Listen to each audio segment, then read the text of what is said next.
Hello and welcome to Free Hit, an FPL podcast. I'm your host, Chris, joined by my co-host, Jace. And Jace, this week it was a blank game week in game week 26, but it feels like we still have quite a bit to cover, especially as the FA Cup fixtures are ongoing this week, and we try and figure out what the heck to do with ourselves in game week 29. But how are you doing this week? How are you feeling? Yeah, I thought I was feeling okay, but then I saw kind of the top 100K average score was like 58, so I'm feeling a little less optimistic than I was. But I got 11 players on the pitch, which is more than some can say. Well, let's turn that frown upside down because you and I are going to be extremely well informed after this podcast about what exactly is going on in game week 29 and what transfers we should be thinking about for game week 27. So, real quick, before Jason and I talk about either of our teams, we wanted to go through the current fixture ticker for game week 29 and kind of recap all the moving parts that are going on. Keep in mind, we're recording on Tuesday. So, we've just finished the Blackburn and Newcastle match, but we have not seen any of the Wednesday FA Cup fixtures yet, which would include Chelsea Leeds, Brighton Wolves, and Liverpool Southampton. So, here's where we're at. Game week 29. Known fixtures, 100% these teams are playing. It is Burnley, Brentford, Fulham, Spurs, and West Ham and Aston Villa. Based on today's results, Bournemouth have a chance to play in game week 29 if Wolves lose to Brighton on Wednesday. If Brighton wins, Bournemouth will play Wolves in game week 29. If the result goes the other way, Bournemouth will blank. Newcastle has just won, so they will not have a fixture in game week 29.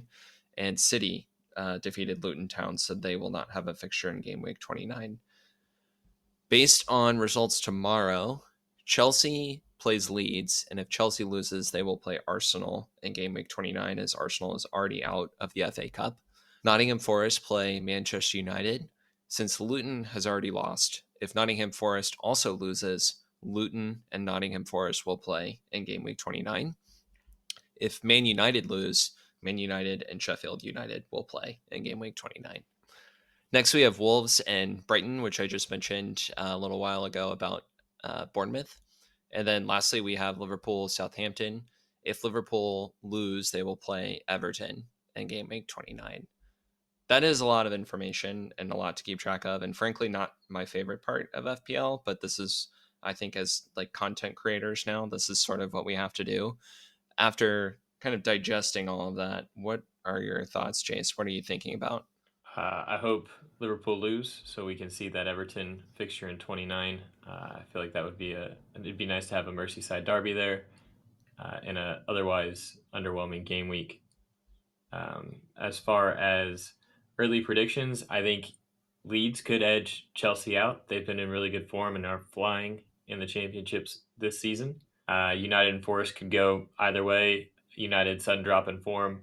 Forest, everything to play for. You could see both teams starting weaker sides to rest their players. So anything can happen. And Wolves Brighton's a toss up. Every time those teams play each other, anyone could win. So those are my quick thoughts. Any early inclinations from you?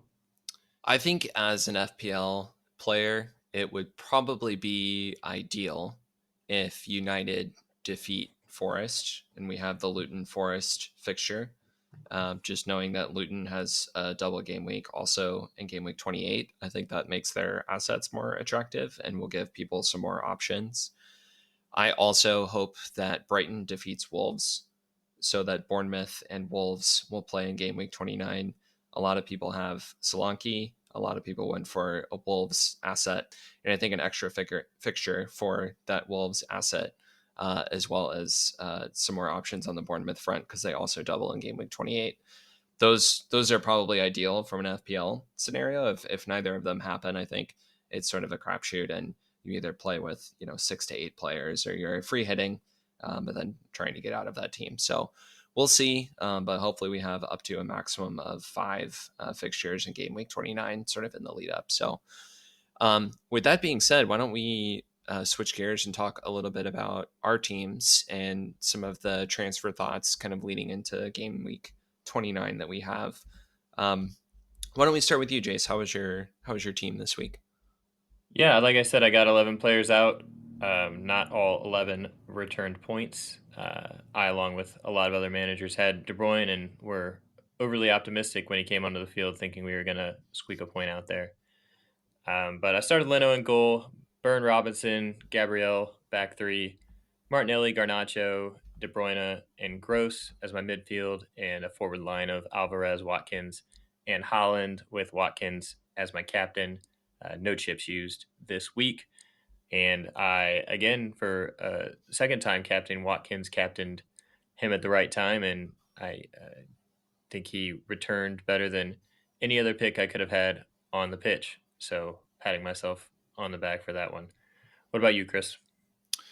I wanted to ask. I saw you use two transfers and Did took a -4 this week. Like, talk me through kind of like what you were thinking there. Yeah, I brought in Garnacho and Gross. I swapped Ross Barkley for Garnacho. As we mentioned last week, Garnacho could have had 5 or 6 different returns, so I thought he'd be a good pick at the exact same price point as Ross Barkley. And again, Pascal Gross was returning pretty steadily for most of the last 4 to 5 game weeks. So I thought he was a pretty safe bet. I wanted to get 11 players on the pitch. So that's why I did the 2 transfers and took the -4. And at least Gross paid for himself. And, Garnacho got me 2 points. So it's more than I would have gotten if I hadn't made the transfer. So I figured it was a pretty safe move on my part. I freaking love Pascal Gross. Like, is he like just the weirdest player in the Premier League? Nobody really knows what position he plays. He's just somewhere in the midfield. He seems to simultaneously play both offense and defense.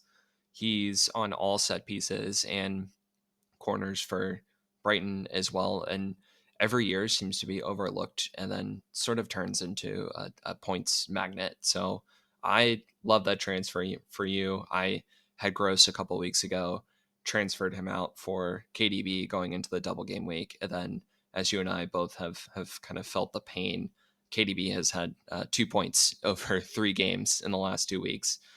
So certainly a problem. Anybody else that you were disappointed by this week or that you're thinking about moving out? You know, um, like you said, KDB is really the only person that I'm looking to move aside from Alvarez.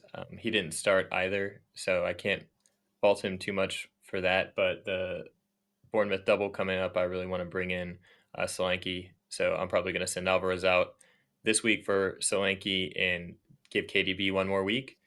I don't want to take a hit this week. I don't want to take hits 2 weeks in a row, even though I have ground to make up. But I figured we'll give KDB the Manchester Derby and see what he returns. And if it doesn't look good, I'll look to send him out the following week and bring in either Salah or Saka or Son, depending on what the fixture lineup comes out at. Leaning more towards Son right now, but information's changing daily, so that could change by the time we talk next week.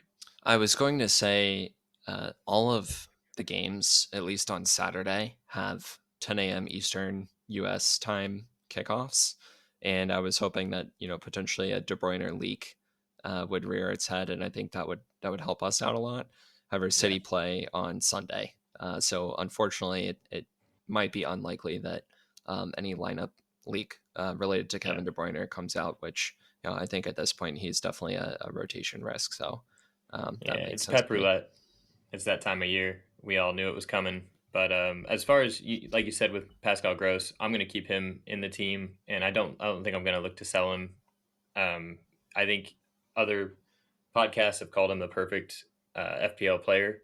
He's a bonus point magnet. Like even when he doesn't return, he still gets that BPS racked up, and I think that's pretty unheard of for a midfielder. So I'm pretty happy with that transfer too. So thanks for your thanks there. Anytime. We'll switch over to my team, which was sort of a dumpster fire. this week. I ended with 48 points on a red arrow with 4.3 billion in the bank. It ends my run of 4 consecutive green arrows. I've really been climbing out of the basement the last 4 weeks, only to be humbled by Sir Ollie Watkins, which we'll talk about in a little while. My team comprises of Areola, Branthwaite, Estupinan, Region, who finished with a -1 point, which was really exciting in a blank game week. Saka with 10, Garnacho 2, Foden 11, De Bruyne zeros. Jace and I just talked about Solanke with 2, Captain Holland with a 5-pointer, which was 10 for me, and then Ivan Toney, who was also really disappointing on Monday night with a 2-pointer. As I was following my rank this week, I kind of inputted some assumptions into what needed to happen for me to get a green arrow during the West Ham Brentford match. And an Areola 2-pointer, a Region 2-pointer, and a Tony goal would have put me on a green arrow as a Monday night. And Tony and Region combined for 1 point, while Areola did pull his weight there. So it's a little disappointing, I think, especially as I mentioned, Ollie Watkins has been on a tear.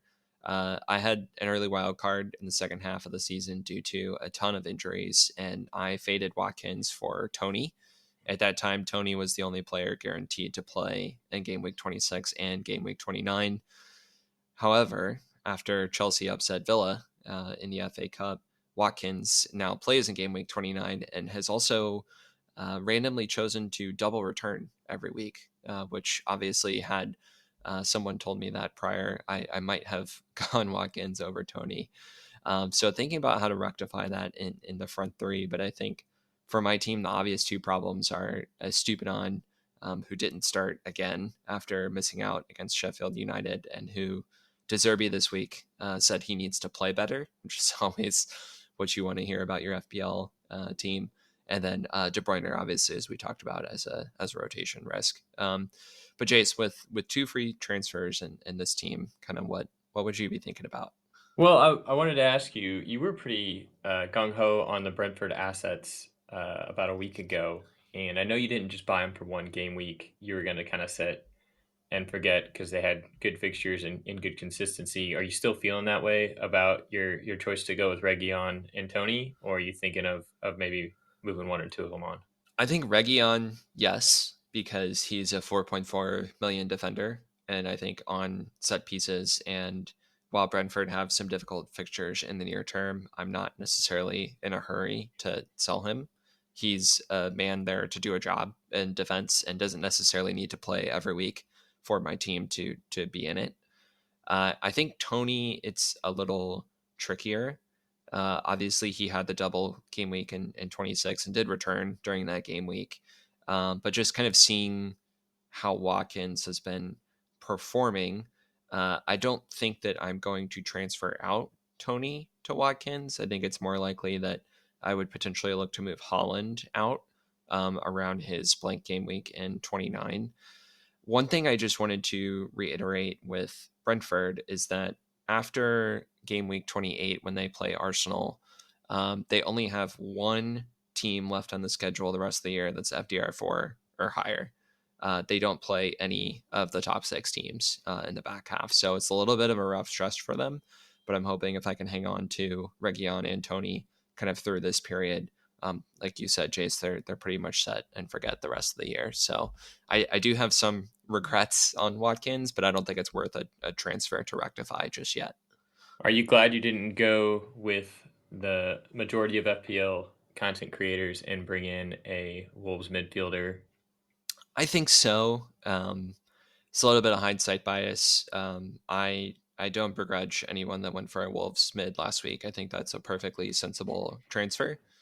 I think the difference for my team was I wanted as much information possible before making my game week 27 transfers. And I think a lot of folks who transferred a midfielder to a Wolves asset last week would now be looking at their team and saying, man, I wish I would have transferred out that asset for Son or Salah, Yeah. who's back this week. So kind of waiting one extra week, I think just gives me a lot more options in terms of the player pool and midfield that's available. Yeah, and you hit the nail on the head there. Is more information is key here. It's a bit of hurry up and wait because we have to see how the fixtures go tomorrow, and we saw today a little bit of information, but still not enough to give us a concrete picture. So I definitely don't think either of us need to make any moves right away. And like I said, I definitely don't think this is the week to take a 4 point hit, just because there's the fixtures aren't really there, and we don't have all the information just yet. So a little bit of wait and see here going on.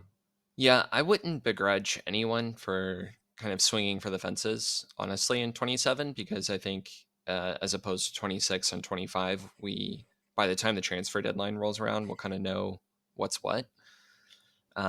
So I kind of disagree with you. I could see some minus fours and kind of depending on the team, -8, but you also still have a couple weeks of transfers left before 29. Um, One more thing on the Wolves assets, we just talked about it, but with Bournemouth losing today, the chance that Wolves will have a game in game week 29 went up astronomically.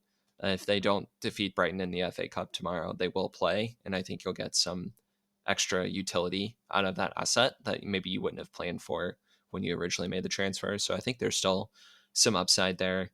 Um, they just didn't seem to be super comfortable in possession to me, but they remain an excellent counterattacking team. And I think when they play a team a little bit better than Sheffield United, they probably won't have the ball 70% of the time. And I still think they're great picks going forward. Yeah, and Sheffield United played pretty good defensively in that game, and at least they did until um, the header. But even after that goal was conceded, they still played really well, and I think they were unlucky to not come away with one or two goals themselves. I think at home their form's a little bit different than it is away. Right, they want to play a little bit more conservatively when they're away from home, but at home it seems like they kind of want to send it, and that kind of leaves them caught out. So I think maybe that's what we are seeing a bit there. But you make a good point about the fixtures and Wolves, and I think a lot of people went for the wrong Wolves midfielder, but that could be the right one next week. That's how this game goes. So Speaking of Sheffield United, um, Bukayo Saka plays Sheffield United next week. Another return 10-pointer as a non-owner. Are you thinking about De Bruyne to Saka at all, or do you think you would go straight to Son or Salah? I am thinking about KDB to Saka. As I mentioned, I don't own Saka, and I'm like 90% of the rest of the world owns him at this point. And I was looking, and all of the points kind of deficit that I find myself in are always due to Saka hauling. He gets a goal and an assist, he gets a goal and 3 bonus points. I don't understand how he gets so many bonus points when he just has one return. Yet he has a teammate who's got two returns who has significantly less BPS than him. I don't get it. I think the FPL app has a Saka bias, just like the Premier League refereeing crews do. But I guess I'll hold my tongue there. I am considering bringing Saka in because he's making me pay for it at week after week. But I'm already at this point in the season like 1.6 million, so I can take some chances and go against the grain. Maybe I'll bring Son in. Who knows? I think we should consider adding a Jace FPL Towers conspiracy segment to the podcast to talk more about Bukayo Saka. Yeah, he's been a great pick. I think my Ollie Watkins is your Bukayo Saka, and we both made Yeah. choices, and we're trying to manage around and limit the damage as much as we can around these two highly owned assets. So with that, we will move on to the next section of the podcast, Game Week 27 burning questions, in which we will recap all of the games from Game Week 26 and talk about the fantasy relevant takeaways and questions that we have going into next week. So, with that, we will start with the first game, which was Aston Villa 4, Nottingham Forest 2. Um, Douglas Luiz, just the enigma of FPL. If Pascal Gross is the perfect FPL player, I think Douglas Luiz is sort of like dark Pascal Gross. I don't know if that's like a Pokemon term The or maybe Batman to his Joker. the Batman to his Joker. That's exactly right. Somehow Yeah. on the season has 9 goals and 4 assists. He's 5.6 million. He's on penalties. He's taking free kicks. He's taking corners.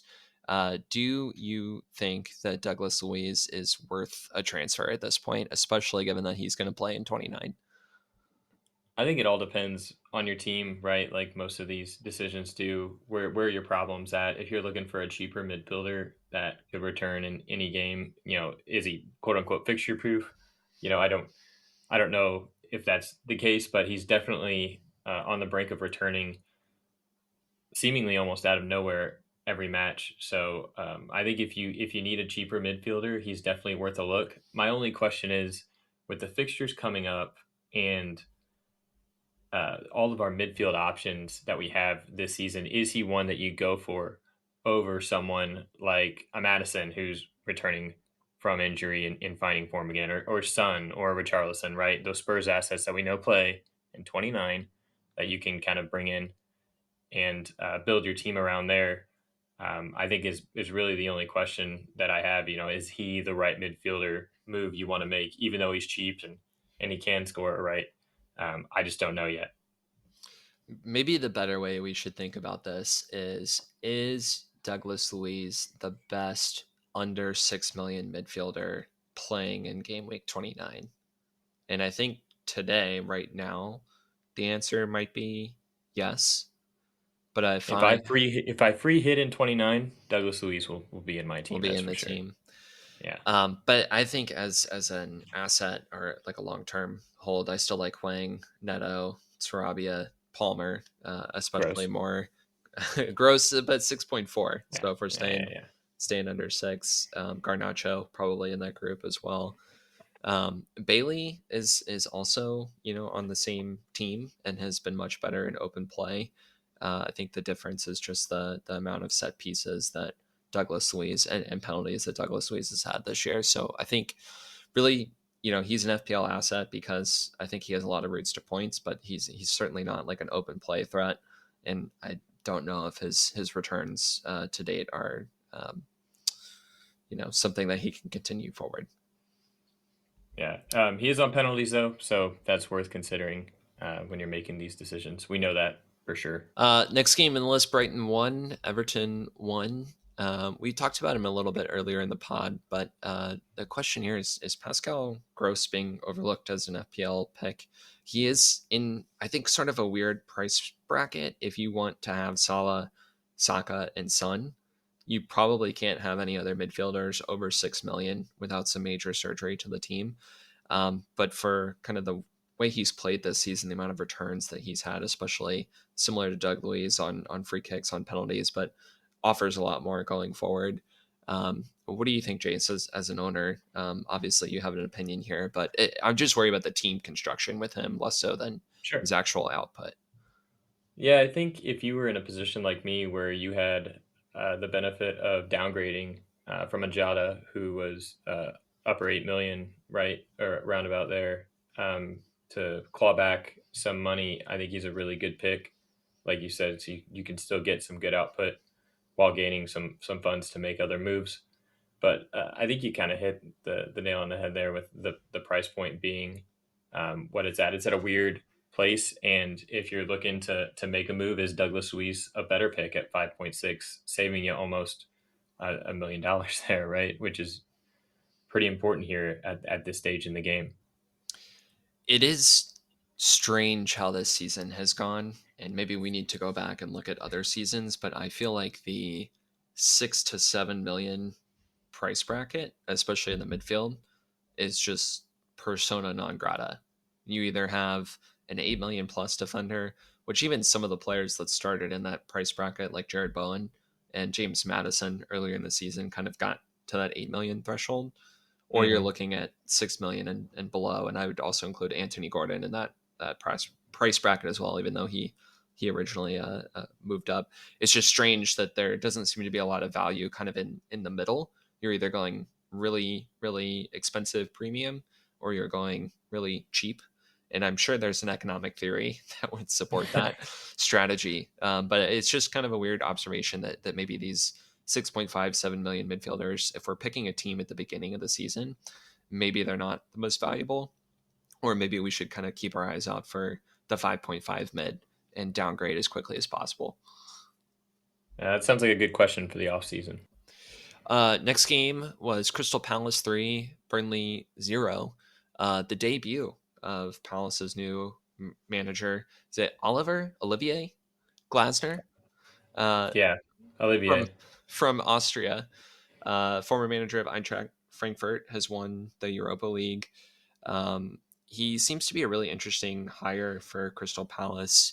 I was wondering, I don't know if you had a chance to watch this one or not, kind of what impact you think as a coach he might have on Crystal Palace.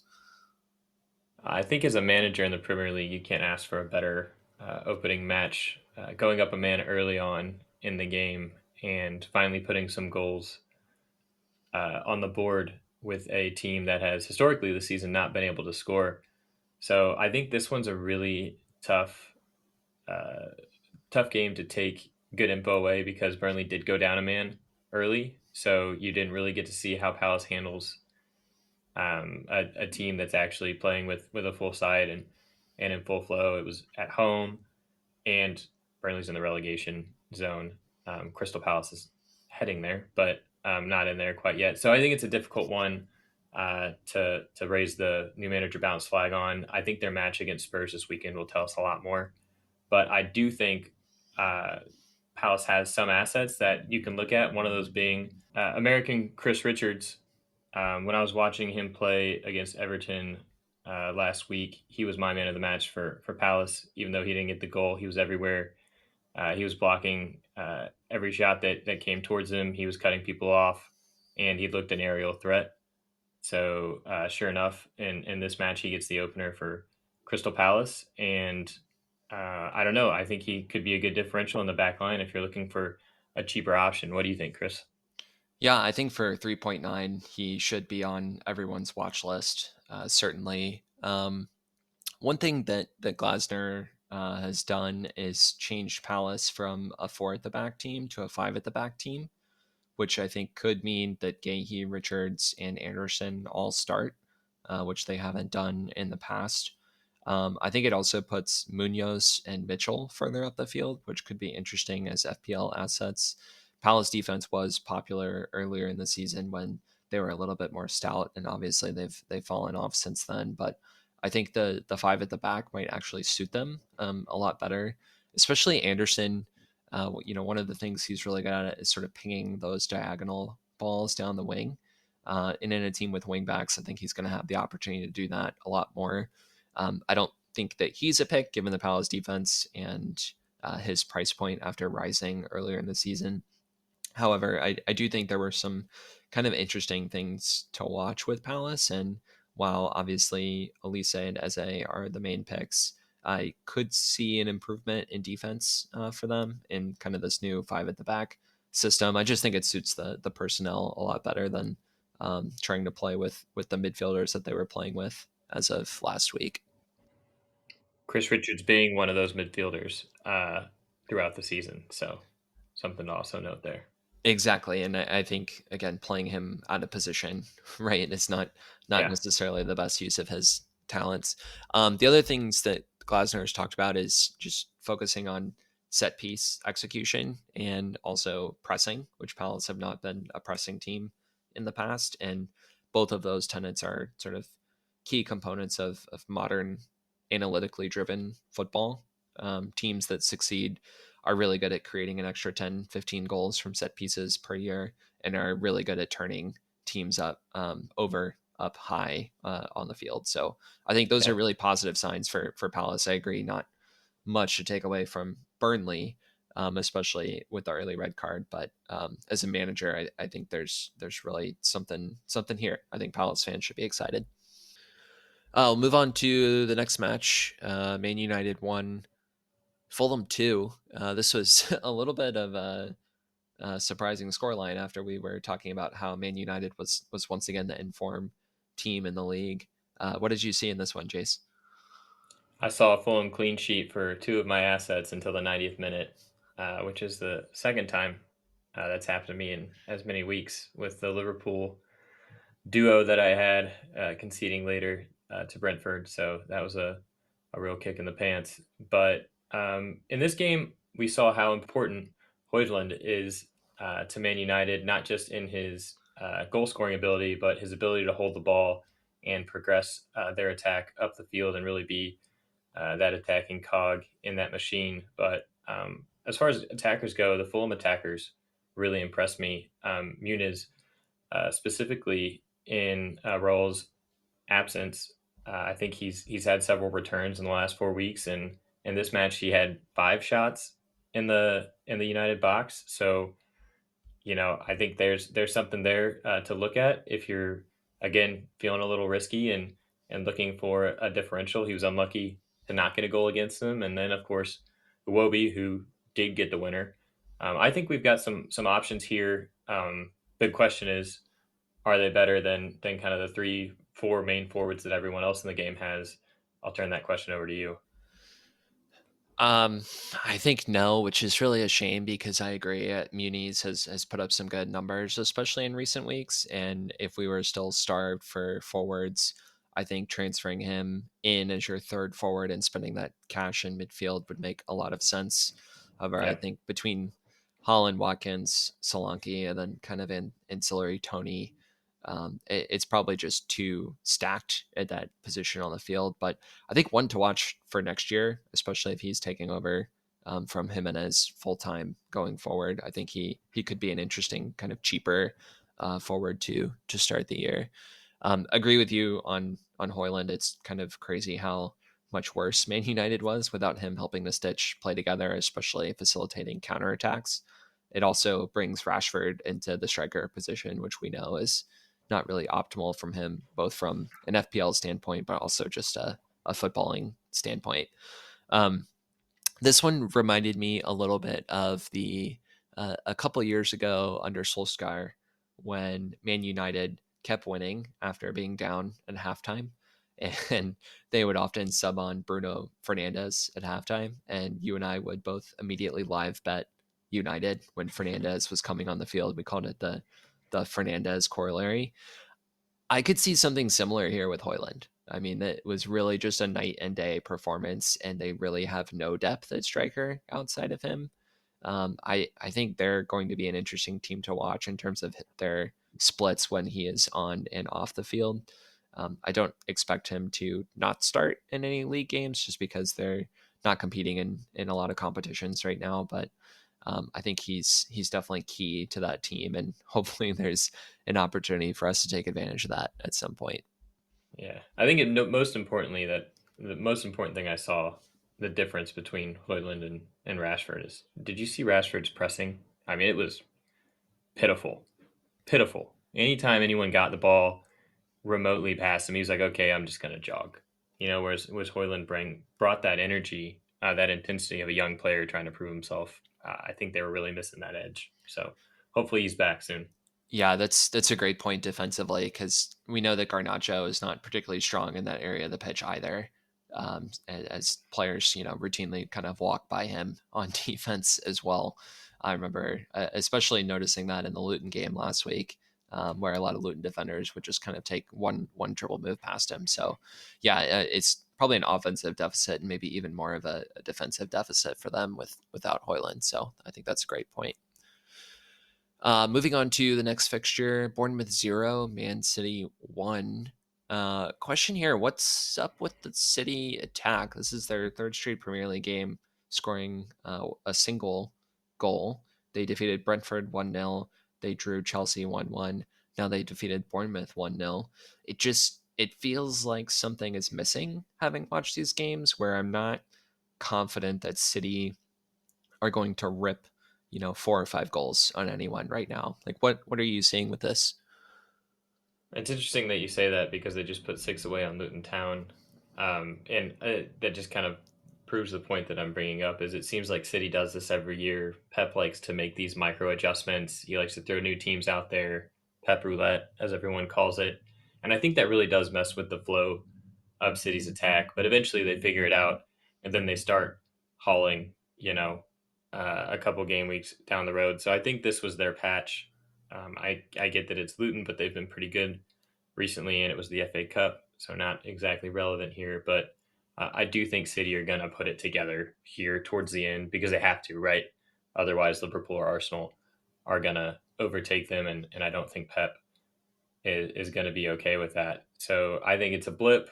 I think Pep's going to tweak until he gets it right, and then they're going to cook. He's going to have his PL team. He's going to have his Champions League team, just like he did last season, and they're going to go. So I don't know that it's a major concern in the short term if you want to move them out before you use your wild card in game week 30 or after. I think that's fine because you can always bring them back in. And De Bruyne and Holland were both coming back from injury, so their prices aren't too astronomically high or off putting it at the moment. As long as you leave that money in the bank. But I think City's going to be fine. If this helps from today in the Luton game, Erling Haaland had 5 goals Yeah, and Kevin De Bruyne had 4 assists on those yeah, 5 goals. I think that yeah. tells you a lot that without KDB, I don't know that they quite have the same level of creativity. And I am a little worried that if De Bruyne by the end of the season is not able to play 90 minutes in the Premier League down the stretch, that it's possible that Liverpool or Arsenal overtake City for the title. So I don't think it's a talent deficit for them, but I think it is an availability deficit, and it potentially could be a problem down the stretch. So Are I've you got my surprised KDB played today as much as he did? I'm shocked. I mean, you cannot explain Pep to me after KDB doesn't play a single minute against Bournemouth and feels the need to play the majority of the game against Luton Town. Who knows whether he's going to play against Man United this week? I thought he was pretty much an automatic transfer out for me this week, and then just seeing 4 assists and 90 minutes today. I mean, he could absolutely destroy Man United. I could really go either way, but yeah, it really doesn't make sense to me that he would Yeah. play against a weaker team in the FA Cup and not in the Premier League, where I think arguably City need him more right now. Yeah. Well, they don't call him Big Game Kev for nothing, Chris. So hopefully he starts against United and we get a good Manchester derby and our city assets haul. Yes, yeah, I hope so. The next game we're looking at here is Arsenal 4, Newcastle 1.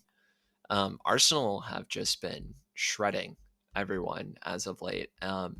Jace, I wanted to do just a quick little quiz here, if that's okay with you. Just test your I'm food ready. I'm knowledge. ready. I'm going to give you 3 teams: Team A, Team B, and Team C, and you're going to have to tell me which team is which. And I will tell you that Okay. these are the top 3 teams in the league. So we're talking about Arsenal, Manchester City, and Liverpool right now. Team A has created 58.8 expected goals and conceded 32.2 expected goals for an expected goal differential of 26.6. Team B has created 52.9 xg, conceded 24.9 xg for a 28 expected goal difference. Team C has created 53.9 xg and conceded 18.5 xg for a goal differential of 35 expected goals. So Team A, 26.6 expected goal difference. Team B, 28 expected goal difference. Team C, 35 expected goal difference. Which team is which? Okay. Team A, Liverpool. Correct. Team B, Man City. Correct. Team C, Arsenal. Incorrect. No, I'm just kidding. That's Ah, come on. absolutely right. Yeah, I was shocked looking at those numbers. I mean, we knew that Arsenal had the best defense in the league, but it seems like the recent uptick in offensive production has put them pretty much on par with Liverpool and City's offense. And I think we're not talking about them enough, even though they have the best expected goal difference in the league by almost 7 goals over Manchester City and Liverpool. I mean, that is insane for this point in the season. And maybe a lot of it is just recent form, but I do think we need to start taking them a little bit more seriously.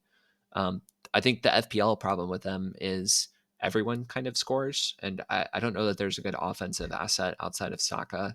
Maybe it's Saka plus 2 defenders, which I've been a little hesitant to go to Arsenal defenders, but yeah, if you were wild carding or free hitting or whatever, would you have 3 Arsenal in your team, and kind of like where do you think they would set up? Yeah, I think you've got 4 assets from Arsenal that you can go to pretty comfortably. You've got Saka and Odegaard in the midfield, and then you've got Gabriel and Saliba in the back. I think those are the 4 you stick with. So any combination of those 4 are the ones you go to. Some people have thrown Havertz out there. Is he a good player? I mean, I think there are so many better midfield options than Kai Havertz. He's been in good form the last couple of games, but I don't think that's going to hold. But I do think Arsenal are a threat that should be taken seriously. I don't think they're going to bottle the league like they did last season. I think it'll be a pretty close race. But it's undeniable their set pieces are really the big thing that I think has set them apart this season. They've got that set piece coach who everybody likes to turn the cameras on as soon as they score off a set piece, and Arteta likes to do bad things to him on the sideline and celebrate and all that stuff. So I think you're seeing a lot of threat there, which is why their 2 big center backs are good pieces to consider. And then Odegaard's just been playing really well. I know he didn't return earlier on in the season, but I think he's always been pretty consistent and is an essential cog. And if he's going to score, it's going to be a banger, which is nice. And Saka's on penalties. So unfortunately, I only have Gabriel and Martinelli.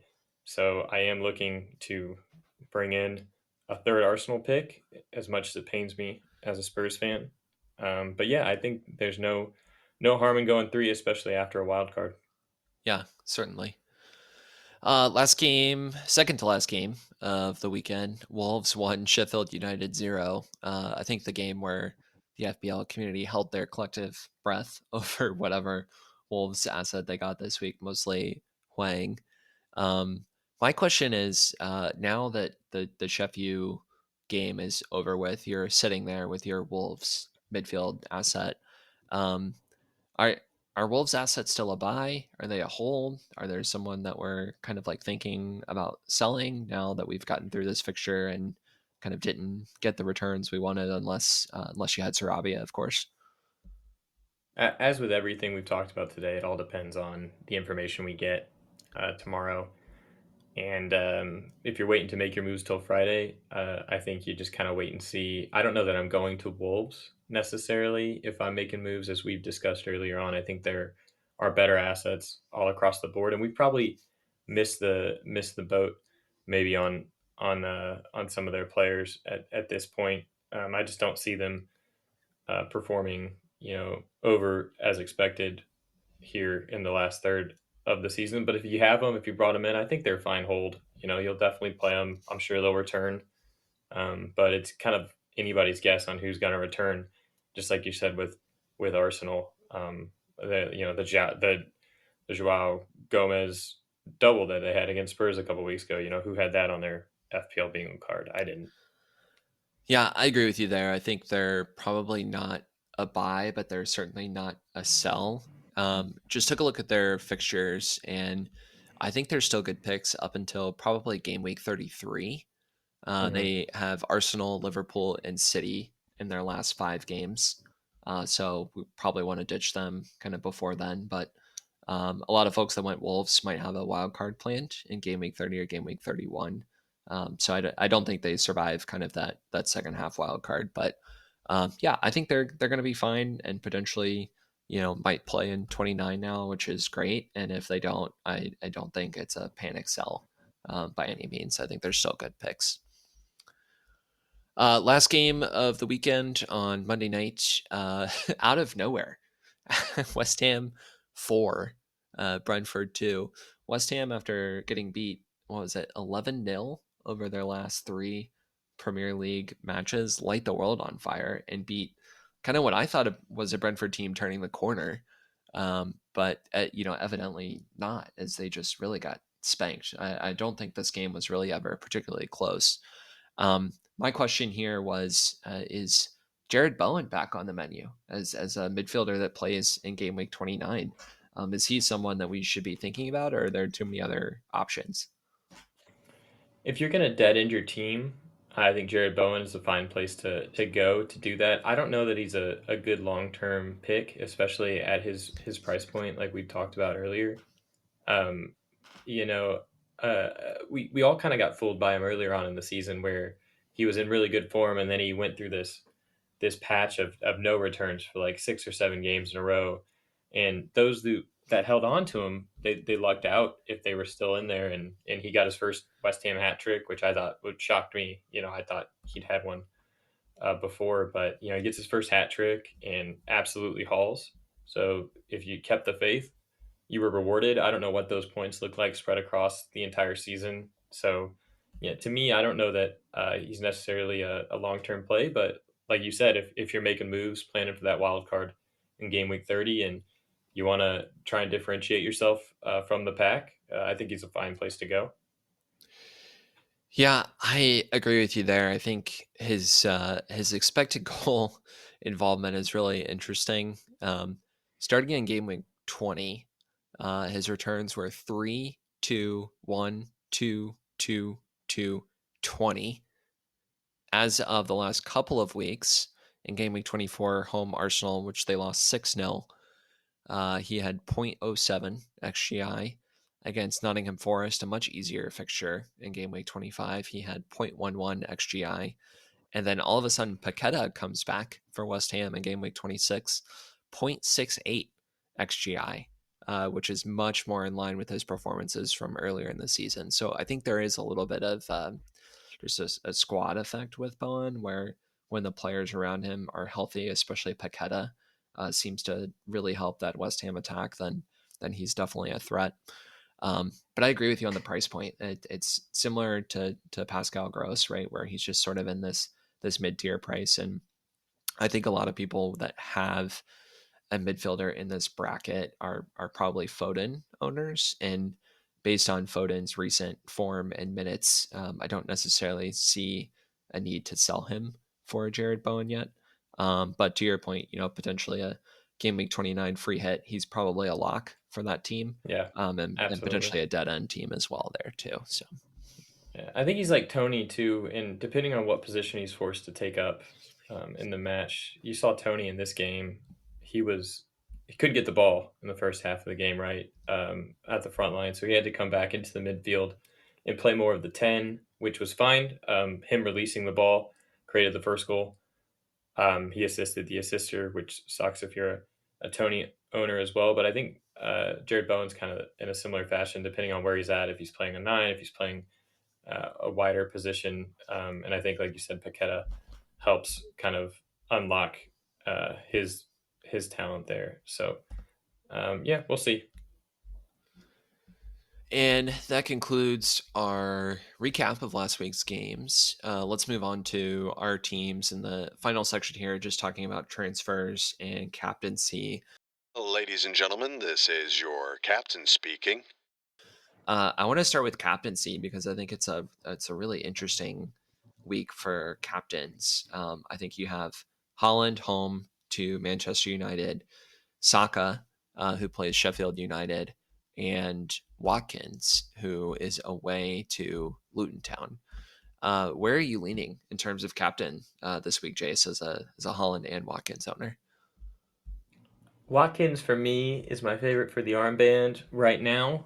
Um, I'm trying not to let recent weeks' success cloud my judgment there, but I don't currently have Saka, and if I don't send KDB out the door to bring Saka in, then I'm probably going to stick with Watkins. But Holland's interesting. Solanke didn't really show me much last match that I want to give him the armband. I can tell you that if I did have Saka, he would be my captain. So maybe that's where I end up. If you feel like taking a big punt, KDB, I think has a really good record against United and could be a good differential captain. I know a lot of people have been burned by him in the last couple game weeks, but Pep's going to do that thing where everybody thinks KDB is not going to play, then he's going to start and get 6 returns and call it a day, like we just saw against Luton. So that's kind of where my head's at in the whole captaincy discussion. Where are you at, Chris? Yeah, Solanke Burnley away is also a great shout. I don't know if I can let De Bruyne hurt me again. I really feel for the folks that captained him last week away Bournemouth for a 0 pointer. It just seems like if I hold on to De Bruyne for another week, he's enough of a differential as is that I wouldn't necessarily need to captain him. Whereas I think Watkins, Holland, Saka are probably high enough owned that captaincy would, it wouldn't make or break you, but you could get some extra points. So for me, I'm actually leaning Saka. Um, just talking about Arsenal's recent form, their position in the league, some of their underlying numbers, I have to think that if I do believe that Arsenal are the best team in the league, and I do believe that Sheffield United are the worst team in the league, and I have a player from the best team that has 3 double-digit hauls in his last 3 weeks and 4 double-digit hauls in his last 5 weeks, the only non-double-digit haul being a 9 pointer. That might just be too tempting for me to stay away from. Having said that, Saka is a winger. He's not a striker. I think he has a higher potential to blank than Holland. So I think Saka is maybe the little bit riskier, but not too risky captain, whereas Holland is probably the safe bet. So I would say Saka 1, Holland 2, Watkins 3, and probably Solanke 4 for me right now. Well, it's a good thing you only get one captain. So That's what makes it fun, right? We get to make these decisions even when there's probably a lot of good options, and in the end, a lot of times, sometimes you can spike some variance, but most of the time, these assets all end up around kind of the same level of points anyway, so it all evens out. Let's talk about transfers. We talked a little bit earlier. I have 2 free transfers this week. I think the main problems in my team are Estupinan and De Bruyne. I think that De Bruyne, for me, will, unless we get a lineup leak that says he's playing, which I don't think we will, given it's a Sunday game. I think it's going to be Son or Salah. Salah has the higher ceiling over the rest of the ceiling for me. Son has probably the better ceiling in the near term, given that he plays in 29 and Spurs have a pretty good run of fixtures. The other transfer is Stupidan. I could bench him this week and take 2 free transfers into game week 28. But I think depending on how the Wolves Brighton match goes, I might be interested in Senesi from Bournemouth, who has Burnley away in 27, double game week in 28, and then if they play in 29, I think could be a great pick. yeah, you just got to watch out for the yellow cards with Senesi. Yeah, two yellows away from suspension, I believe Yep. that's correct. So you have to hope that he gets through at least game week 29. The other kind of option would be a Luton defender, which I already have Bell on my bench, but maybe Doughty could work there for the double game week. I could upgrade to Gabriel from Arsenal, who I still don't have. I don't love the blank in 29, but he's probably a season keeper. So lots of options in defense. I don't love any of them. I think Senesi would be optimal if Bournemouth get a chance to play in 29, but I'm not sold on anybody. What do you think of those moves if you were looking at De Bruyne and a Stupinan? Oh, well, I also own KDB and stayed away from Estupinian though. But they both just seem like trap players where when you sell them, they're going to start and haul the very next week. We've seen it happen too many times before in FPL. We've played the game long enough to know that's how it goes. So it feels a bit damned if you do, damned if you don't here. I like the Sun shout in the near term because he plays for Spurs, but also he does play in 29. Salah, I think, is still a wait and see. He and Darwin looked fine in their celebrations against Chelsea last weekend, but you just don't know. I don't know how much information we're getting from Klopp that's accurate because Darwin looked completely fine. So I guess we'll just wait and see what shakes out here in the next week and what information we get. But I think maybe if you want to go from KDB to Sun, that's a move I can get behind. If you're going to go from KDB to Salah, maybe you give it another week and see how it goes. You think too risky because of the injury situation? Yeah, I think so. I just think Liverpool have so many right now, and Klopp has proved he's not afraid to to go to the kids and lean on his academy players to carry him through like they did there against Chelsea at the end of that Carabao Cup final, which I don't think really any of us saw being a successful strategy, but Klopp clearly knows something we don't. So I think it's just one you want to look out for if you're thinking of bringing in Salah this week. I think if you brought him in already, you might as well hold. But like I said, I'm not going to bring Salah in this week. I'm going to wait and see what kind of info I get, and potentially bringing him in next week. So if not Salah, who are you considering this week? Are you going to hold De Bruyne, or are you going to look elsewhere? Like, what's your plan here? I think I'm going to follow my own advice and hold. Like I said, they don't call him Big Game Kev for nothing, and he's going against his cross city rivals. So I feel like if he played today, he's going to play at the weekend. So maybe I'll hold, but maybe I'll upgrade Martinelli to Son or Madison for the same reasons you just suggested. I've got 3 million in the bank, so I think I could easily get there if I'm going to take a hit to at least Madison, if not Son. But I think I'm just going to wait and see how I'm feeling there closer to the deadline. I think it's pretty late on Saturday, so even if you want to hold out a bit longer than you normally would, as long as the game doesn't crash towards the end. But I'm also looking in the next couple weeks for a Luton defender or a midfielder for their upcoming double, like you mentioned before. So just going to wait and see. I don't want to take a hit this week, but you've brought up some really good points about Saka. So I really don't want to go into this Sheffield match without him and hide behind my covers and pillows while he bags a hat trick against the worst team in the league, as you stated. So that's where I'm at. If De Bruyne is electric this week, our group chat is going to suck for me. Oh, let's just say that.